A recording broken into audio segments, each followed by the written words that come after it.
Hello everyone, and welcome back to Untold Pain Stories, the channel where you improve your English through emotional, dramatic, and unforgettable stories.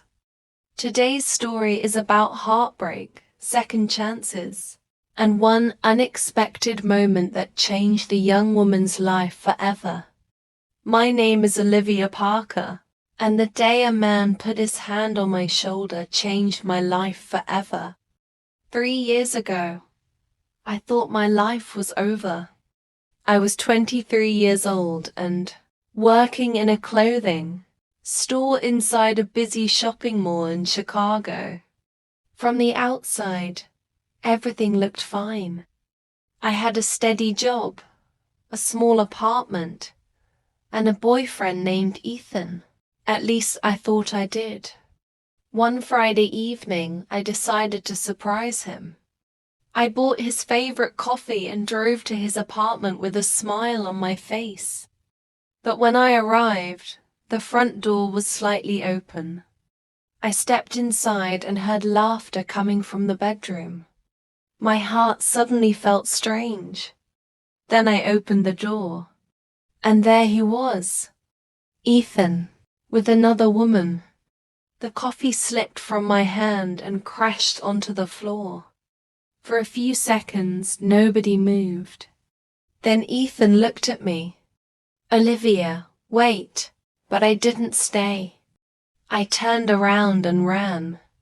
That night, my heart shattered into 1,000 pieces. For months, I felt completely lost. I stopped going out with friends. I stopped enjoying the things I once loved. I spent most evenings alone in my apartment, wondering why I wasn't enough. Every morning felt heavier than the one before. I smiled at work, but inside I was broken. One rainy afternoon, several months later, I finished my shift and started walking through the mall. My head was down. My thoughts were somewhere far away. Then suddenly, I felt a hand on my shoulder. I froze. Slowly I turned around. Standing behind me was a tall young man with kind blue eyes. He smiled softly. "Excuse me," he said. "I think this belongs to you." I looked down. He was holding an old photograph. It had fallen from my wallet. The picture showed me standing between my parents when I was 12 years old. I quickly took it from him. "Oh my God, thank you," he smiled. "No problem. I should have walked away. But something about him made me stay." "I'm Noah," he said. "Olivia. Nice to meet you, Olivia." For the first time in months, I found myself smiling. Over the next few weeks, I kept seeing Noah. At first, I thought it was a coincidence. Then I learned he owned a small bookstore near the mall. Sometimes I stopped by during lunch. Sometimes after work. Our conversations started with a few minutes. Then 30 minutes. Then hours. Noah was different. He listened carefully. He never interrupted. And somehow he always knew the right thing to say. One afternoon he asked me a question. "Why do you always look sad?" I laughed awkwardly. "Do I really look that sad?" "A little." For a moment I looked away. Then I told him everything. About Ethan. About the betrayal. About the heartbreak. When I finished, Noah remained silent for a few seconds. Then he said softly, "Sometimes the people who break your heart are only making room for the people who deserve it."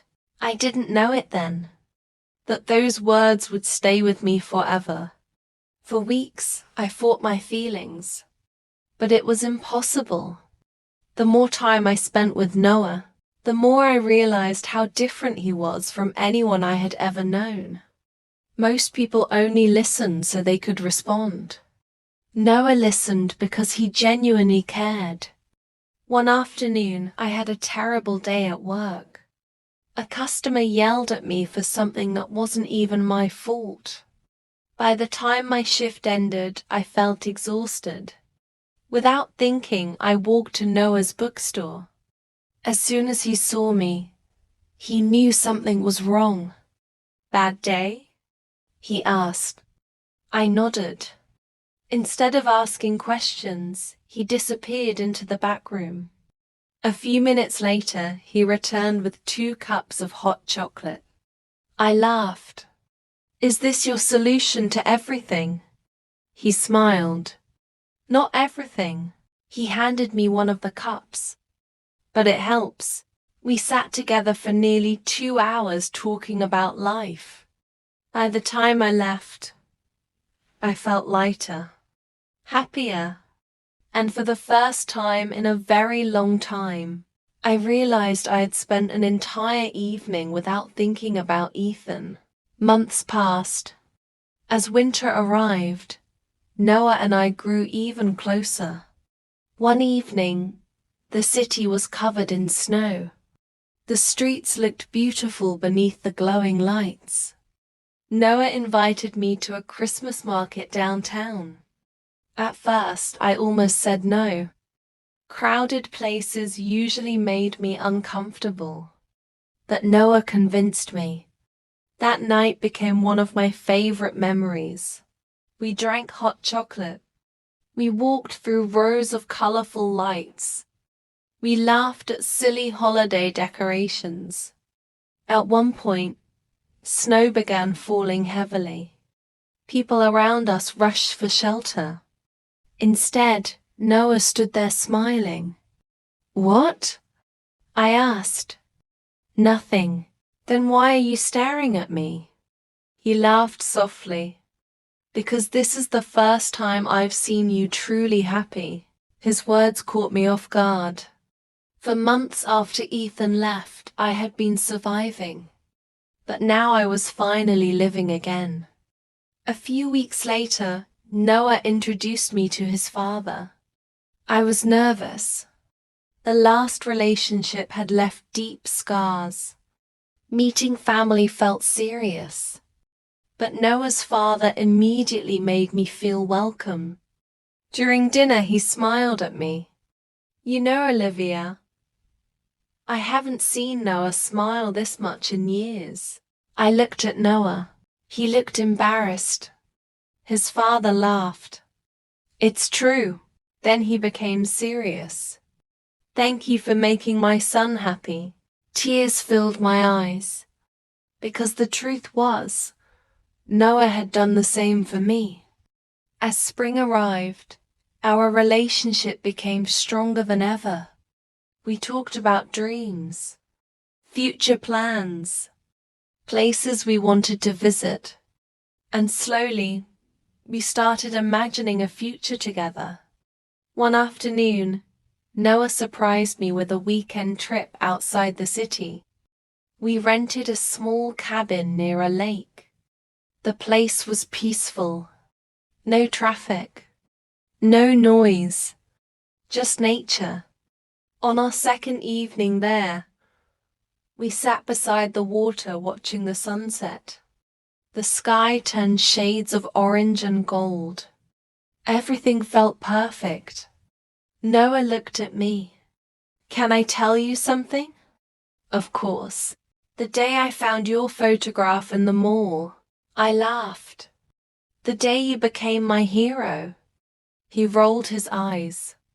"Sure," I smiled. "What about it?" He became quiet. Then he said softly, "I almost didn't stop you." "What?" "I saw the photo fall from your wallet." He looked toward the water. "But you looked sad." I frowned. "So?" "I assumed you wanted to be left alone." For a moment, neither of us spoke. Then he smiled. "That something told me to follow you." Tears appeared in my eyes. Because one small decision had changed everything.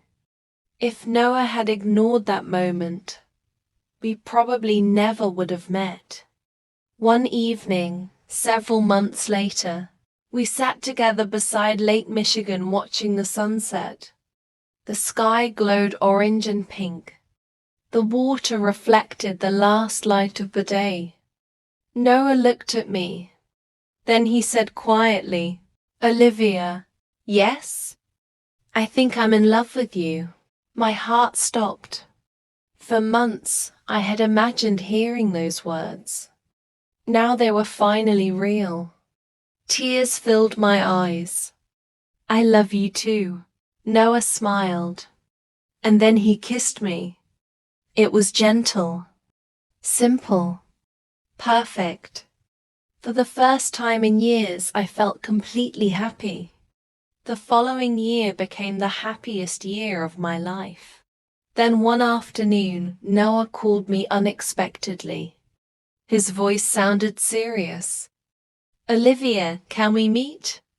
When I arrived, he looked nervous. "There is something I should have told you a long time ago." My stomach tightened. "What is it?" He took a deep breath. "The day I met you wasn't actually the first time I saw you." I stared at him. "What do you mean?" "I saw you months before that." "Where?" "The hospital." Suddenly, I remembered visiting my grandmother after Ethan left me. I had spent hours crying there. Noah nodded. "I saw you sitting alone." I was speechless. "You remember that?" "I remember everything." Then he smiled softly. "I didn't know your name. I didn't know your story. But I prayed for you." A tear rolled down my cheek. "What?" "I prayed that whatever was hurting you would eventually heal." At that moment, I knew I had found someone special. Someone rare. Someone who truly cared.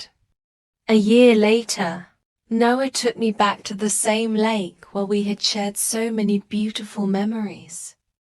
The sun was setting. The water was calm. Then he got down on one knee.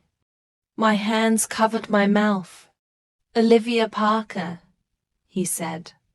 "You changed my life the day you smiled at me. Will you marry me?" Tears streamed down my face.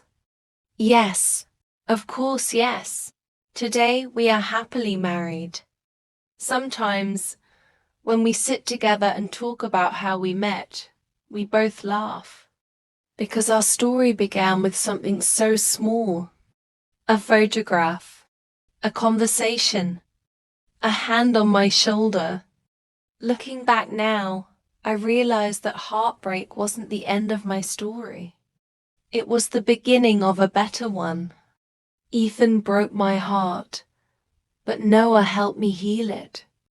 And if there is one thing I learned from all of this, it is that sometimes the people who leave your life are only making room for the people who truly belong in it. Life can change when you least expect it. Sometimes your happiest chapter begins right after your most painful one. And sometimes all it takes is one unexpected moment to change your entire future. Thank you for listening to today's story on Untold Pain Stories. Until next time, keep learning, keep believing, and never stop hoping for better days ahead.